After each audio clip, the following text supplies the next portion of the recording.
In the golden age of Israel, there reigned a mighty king named David, a man after God's own heart, a shepherd who had risen to become a great warrior and beloved ruler.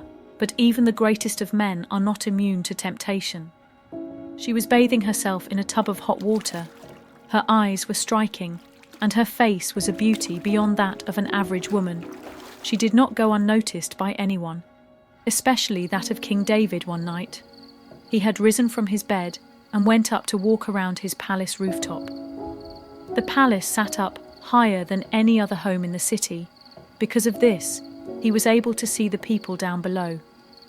Upon looking around, he noticed a beautiful woman taking a bath. He was immediately drawn to her. He wanted to know who the striking and beautiful woman was, so he sent his servants over to her house to find out. When they returned, they told him that her name was Bathsheba, daughter of Eliam and wife of Uriah, one of David's elite soldiers, who was a high-ranking captain in his army. Even now, knowing she was married, and to one of his trusted soldiers yet, he still sent a request for her to join him at his palace. Therefore, not wanting to disobey a king's request, she went to the palace with the servants. David had gone from a loving shepherd boy, who would tend to his father's sheep, to defeating a giant, to having his life threatened and being chased out of the city by King Saul. And yet, he became a mighty warrior, and eventually, a very honored and beloved king. David's love for the Lord was great, and the Lord led him in battle to many victories. He loved God so much, and his desires were to be always pleasing to him. When he would return with his men from a great victory, David would celebrate the Lord by dancing and playing music in the streets to give honor to God and to show his appreciation to the Lord, who was always providing for him and his kingdom. However, David, still being human, made his share of mistakes, and it just so happened, one spring, in a time when David should have been out to battle with his men, he chose to stay home. This decision was a costly one because it led to the beginning of his kingdom's decline. On the evening that King David noticed and invited Bathsheba over to the palace, he started a chain of events that led to sin in many facets. Upon entering the palace, David's eyes gazed at Bathsheba with great lust. He desired her more than any other before. Though David had many wives, this woman was different.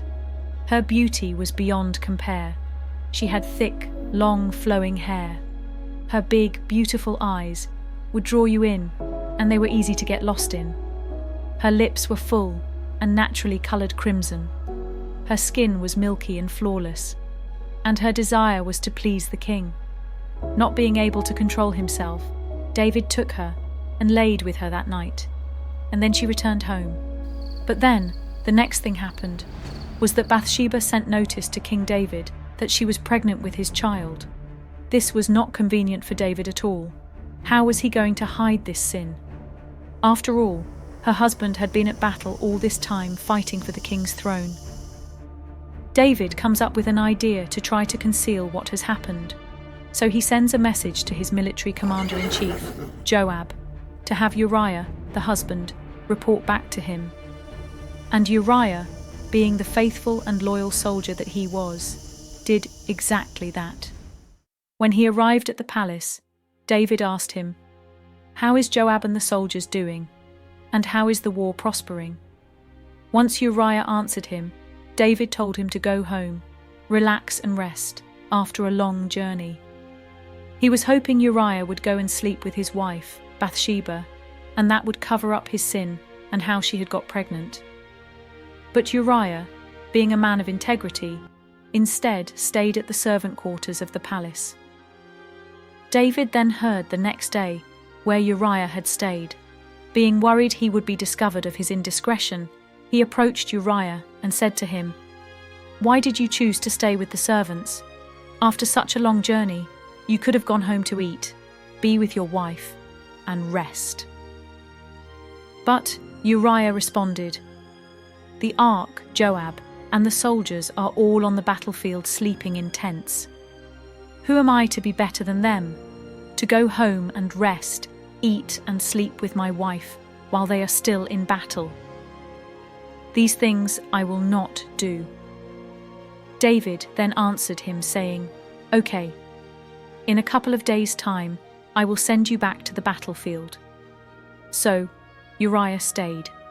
But then one morning, David called Uriah to join him for supper. This was his last attempt to get Uriah to go home to his wife, and so they ate and drank.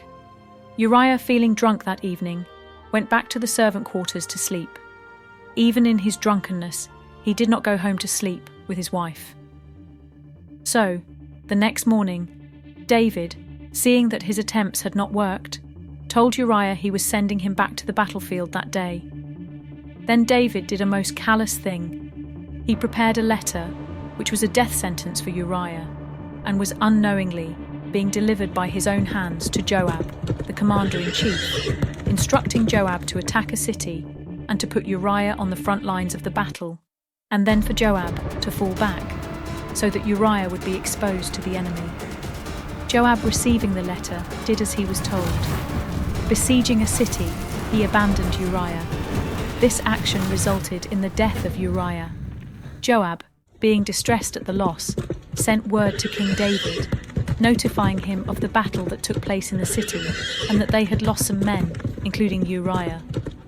David then sent a messenger back to Joab saying, "Do not let this worry you, for in battle we will lose men.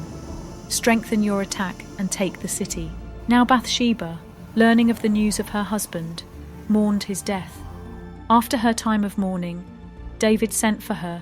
They were married, and she gave birth to a son. The Lord, seeing what David had done, was very displeased with him. The next year, God sent Nathan to David with a parable. Nathan told David that there was 2 men in a city, one rich, one poor. The rich man had many flocks of sheep, and the poor man had nothing but this one little ewe that he had bought and nourished, and it grew up together with him and his children. It ate his own food, and drank from his own cup, and laid on his chest, and was like his daughter. One day a traveller came to the rich man, wanting to be hospitable and feed the man, and not wanting to take any animal of his own flock or herd. He took the ewe of the poor man, and prepared it for the travelling man. This enraged King David. Not realizing this was a parable and not a true story, told Nathan, "As the Lord lives, the man who has done this shall surely die, and he shall restore 4-fold for the lamb, because he did this thing and because he had no pity." Then Nathan pointed and said, "You are that man." And then Nathan told David, because of his sin, he would be cursed. So David, hearing what Nathan revealed, said, "I have sinned against the Lord." Then Nathan said, "Because you have repented, you are forgiven and will not die. However, because you have shown absolute contempt for the Lord, the son born to you will die." Then Nathan departed, and just a week later, the boy became ill and died. There was much hardship after his affair and his plotting and having Uriah killed. In the end, King David lost 4 sons in untimely deaths, the amount he said the rich man should repay for the sheep. As part of God's ongoing judgment, there were other calamities that fell on King David's house as well. But even with those judgments, he still experienced blessings. One of which was the next son born to David and Bathsheba, named Solomon, became the wisest king of them all. Let me know what you think of this story in the comments below, and if there is any other Bible story you are interested in knowing about. Also, if you enjoyed this content, then please hit that like and subscribe button and enable that bell notification so you can always be sure to follow me for many more life stories from the Bible. See you in the next amazing story. Thanks for watching.